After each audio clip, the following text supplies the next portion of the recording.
Assalomu alaykum, o'zbek futbolining ixlosmandlari, Milliy bom kanaliga xush kelibsiz. Ayni damda like-larini bosayotgan obunachilarimizga minnatdorchilik bildiramiz. Eng so'nggi futbol yangiliklarini o'tkazib yubormaslik uchun pastdagi obuna bo'lish yoki podpisatsiya tugmasini bosib qo'ying. Siz tayyor bo'lsangiz, biz boshladik.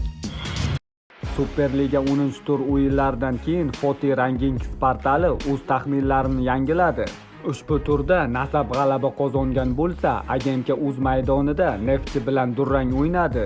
Natijada olmaliqliklar Nasafdan 1 ochko oldinda borishmoqda. Foti Rankings esa Mirjalol Qosimov jamoasining chempionlik uchun imkoniyatini 8% ga pasaytirdi va bu ehtimolan 42% ni tashkil qilmoqda.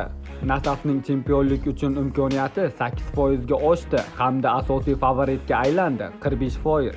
Chempionlik va Elit Osiyo Chempionlar Ligasi uchun imkoniyatlar: Nasaf 45%, Agenka 42%, Neftchi 7%. Superligada eng so'nggi o'rinni egallab, to'g'ridan-to'g'ri Pro Ligaga tushib ketish ehtimoli bor klublar: Shurtan 53%, Buxoro 26%, Mashal 9%. Superligada qolish uchun play-offga tushish ehtimoli bor klublar: Mashal 67%, Buxoro 63%, Qo'qon 1912 50%, Xorazm 44%, Andijon 42%, Qizilqum 36%, Sug'diyona 32%. Siz bu portalning taxminiy hisob-kitobiga qo'shilasizmi? Kommentariyada o'z fikringizni yozib qoldiring. Siz bilan Milliy bom kanali bo'ldi. Xayr, sog' bo'ling.